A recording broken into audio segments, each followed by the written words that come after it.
On December 13, 2018, Football Federation Australia, the then governing body for soccer down under, announced 2 new teams would be joining the A-League. They were Macarthur and Western United, 2 teams that would be joining respective markets in Sydney and Melbourne that already had 2 existing well-established teams.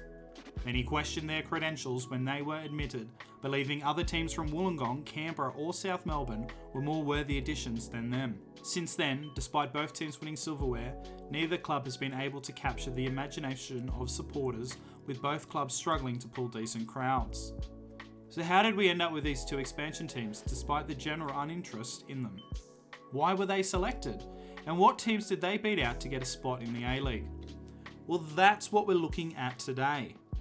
But before we explain why Macarthur and Western United were selected to join the A-League, I think it's important we should discuss the concept of expansion in Australian sport. Clubs that wish to join the major sports competitions in Australia, whether that be the NRL, AFL or the A-League, are usually brand new teams, sometimes referred to as McFranchises. In the NRL and AFL, which started off as Sydney and Melbourne-based competitions respectively over 100 years ago, all clubs, with a few exceptions, that have joined these competitions in recent decades have been brand new start-up expansion clubs. The A-League, which was founded in 2005, has even younger clubs, with all teams formed in 1995 or later, except for the Brisbane Roar. Australian football's history expansion hasn't been completely amazing as well. Back in the NSL days, we had expansion spots given to the likes of Collingwood Warriors and Carlton, clubs backed by AFL clubs. There was the Northern Spirit, who launched with glitz and glamour and attracted a then record regular season crowd to North Sydney Oval before fading away into mediocrity. Rarely did the head honchos get expansion right, with Perth Glory and Adelaide United rare examples. When the A-League launched in 2005, 5 of the 8 foundation clubs were new teams. Alongside Perth and Adelaide, Newcastle Jets were retained from the old NSL. The new teams, Sydney FC, Central Coast Mariners and Melbourne Victory, were brand new clubs, while Brisbane Roar, originally called the Queensland Roar, had its licence purchased by former NSL club Lions FC. The New Zealand Knights was a reconstruction of the old Football Kings team that played in the NSL, and after Season 2, the team was booted from the competition altogether after poor on-field performances and low crowds. The Wellington Phoenix was the A-League's first expansion team outside the foundation clubs, replacing the Knights for Season 3. They enjoyed a lot more engagement in terms of crowds than the Knights, and have enjoyed some decent seasons, finishing second in the 23-24 season, their best ever finish in the regular season. But the Knicks are without a single piece of silverware to this day. In 2009, the A-League undertook its first major wave of expansion, admitting 2 new teams: the North Queensland Fury and Gold Coast United. Both teams were a disaster, and that's putting it lightly. The Fury struggled financially when its Rockhampton-based backers withdrew its financial support, while Gold Coast, who had no lack of finances from its owner Clive Palmer, failed because of Clive Palmer, who preferred to do what he wanted, which ultimately led to the club's demise. Fury lasted 2 seasons, Gold Coast a season more. A year after the 2 new Queensland teams joined, Melbourne Heart joined the competition. The club struggled on the field before it was taken over by the City Football Group in 2014 and was renamed Melbourne City, and the Heart's red and white colours were ditched for the City Blue. Despite enjoying success on the field, City have struggled to pull significant crowds, with many original Hearts fans feeling disenfranchised with the new ownership that has its own moral and ethical issues.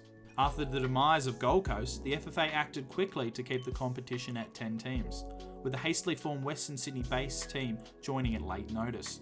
The Wanderers, as the club would become known, was an instant success, bringing in strong crowds and creating an exciting, active support, while storming to the premiership in the club's maiden season. A year later, they were champions of Asia. The Wanderers were a rare case of expansion success in the A-League era. It was around this period, from around 2014 to 2017, that the A-League was at its zenith. The FFA was urged to expand when interest was at its peak. Markets such as Canberra, Tasmania and Wollongong were floated. There was the potential for a second team in Brisbane, maybe in Adelaide. The sky was the limit for the A-League. But the A-League, and an FFA under David Gallop, was never renowned for capitalising on its success.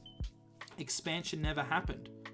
There were ugly smear campaigns against A-League fans, launched by News Limited media outlets.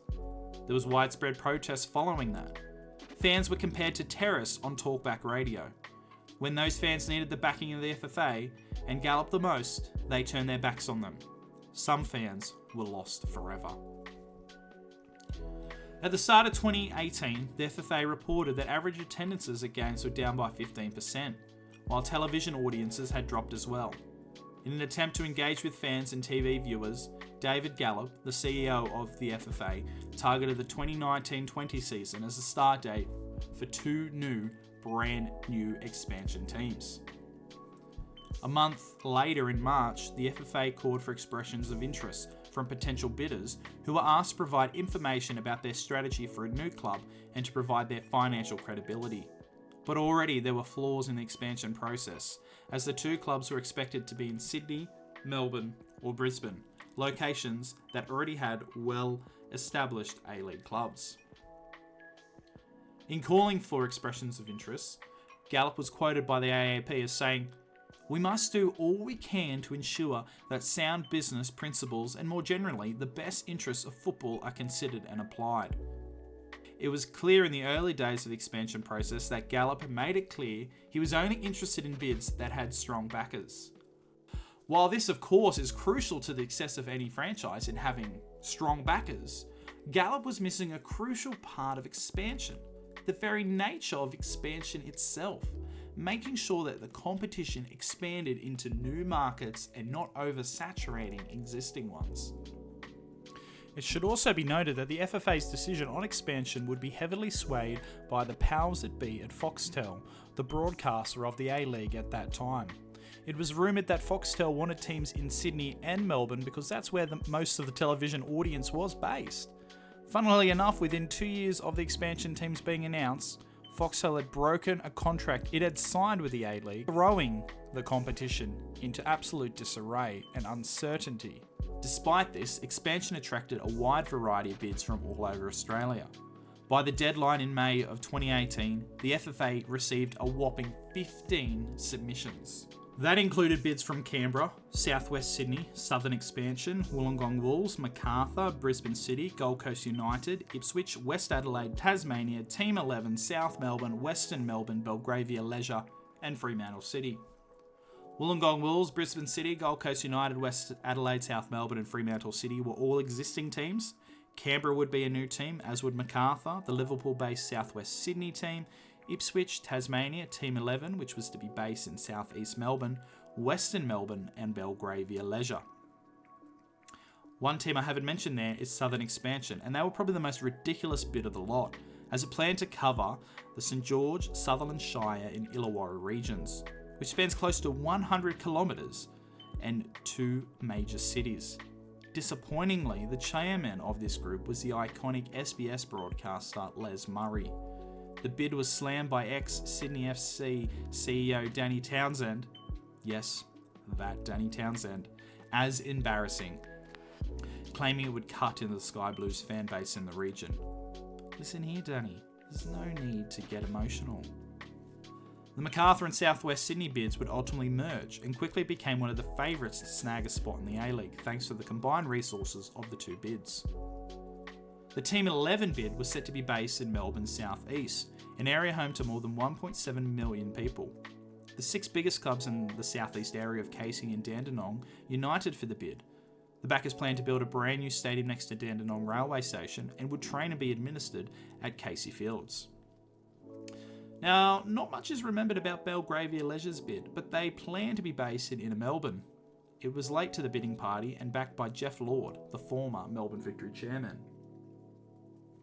Western Melbourne planned to build a 15,000-seat stadium in Tarneet, one of the fastest growing areas in the Victorian capital. The bid's proponents said the venue and related commercial and residential property development could deliver an annual $215 million in economic benefits to the region, while the stadium and the sports precinct would be an ideal national base for the Matildas as well as Football Victoria. The bid was basically the same as Team 11, just in a different location within Melbourne. By June, Tasmania, Gold Coast, Fremantle, West Adelaide and Belgravia Leisure were rejected from the bidding process. The bids that made it to the final 8 included Southern Expansion, the merged Macarthur Southwest Sydney bid, Western Melbourne, Team 11, South Melbourne, Canberra, Ipswich and Wollongong. Not long later, Ipswich and Wollongong were disappointingly cut from the process. It meant the two new teams were coming from either Sydney, Melbourne or Canberra. And after Wollongong and Ipswich were cut, Gallup once again stressed the importance of financial security, without little to no comment on expanding into new markets. The 6 remaining candidates would present updated bids to the FFA, with a decision to be made on the 2 new teams by the end of 2018. And after a number of delays, on December 13, 2018, the long wait was finally over. It was the worst kept secret, but the FFA officially confirmed it on that day that Macarthur, Southwest Sydney and Western Melbourne had won the bidding process. In announcing the decision, the FFA chair, Chris Niku, said a key factor in deciding the 2 candidates was the long-term growth opportunity for each club in each new geography. Gallup said the decision was made with the future of the A-League in mind. In these new locations, we can ensure that the new clubs are in higher quality facilities from day one, he said. Western Melbourne was seen as a desirable option because they plan to build their own stadium, a Football Pacific stadium, making it an A-League first. Some probably naive comments were made by the Western backers, with the owners promising to turn the first sod on their stadium the day the club received confirmation that they would be joining the A-League. After 4.5 seasons playing at Amy Park, Geelong, Ballarat and Tasmania, Western finally played its first game in Tarneit, at its training ground. No sod has been turned on that planned 15,000 seat stadium as of November 2024. Macarthur, despite playing in a 17,000 seat stadium at Campbelltown they reportedly pay $1 a season in rent, has only been able to draw one crowd over 5,000 fans outside of games against Sydney FC and Western Sydney Wanderers. This is despite being in one of the biggest growing regions in Sydney with some of the highest numbers of football participants in Australia. Now, while Canberra was overlooked, Gallup said the nation's capital was a bid they were still interested in talking to. He said, "We felt that on the pluses and the minuses, the Sydney and Melbourne bids came out ahead of Canberra at this stage, and Canberra remains without a men's A-League team to this day, after plans to join ahead of the 24-25 season failed to eventuate." So what's next for Macarthur and Western United? Well, it's hard to tell with Macarthur. Low crowds continue to be a problem, and that wasn't helped by Captain Ulysses De Vere and his teammates Kieran Backus and Clayton Lewis being charged by New South Wales Police for alleged match fixing. The club's active support has consistently faced hurdles from the club itself. High ticket prices have been criticised by fans and visitors since its first season. However, prices have dropped in recent years. Despite these setbacks, Macarthur has won 2 Australia Cup titles, including the 2024 final, and there seems to be a general increase in interest in crowds, despite it being minimal. Western United, on the other hand, finally started playing games in Tarneit, its intended home base, at the start of 2024. Despite it being the club's training ground and with the future of the 15,000 seat stadium years away from being complete, Western's future looks a bit more promising. While crowds are still hovering around 4,000, not too dissimilar to Macarthur, there's no doubt the club and its owners are really trying to engage the Western Melbourne area. If that stadium gets built, and I stress if, the sky is the limit for Western. So that concludes today's video. Thank you once again for watching. I hope you enjoyed it. If you haven't already, why not hit that subscribe button and like the video? It's completely free and helps grow the channel. We also have channel memberships. There's no pressure to join there, but any support will help grow the quality of our videos and will allow us to put out more of these video essay-like videos in the future. But until next time, we'll see you in the next video. Well, you won't actually see me. You'll hear me. Anyway.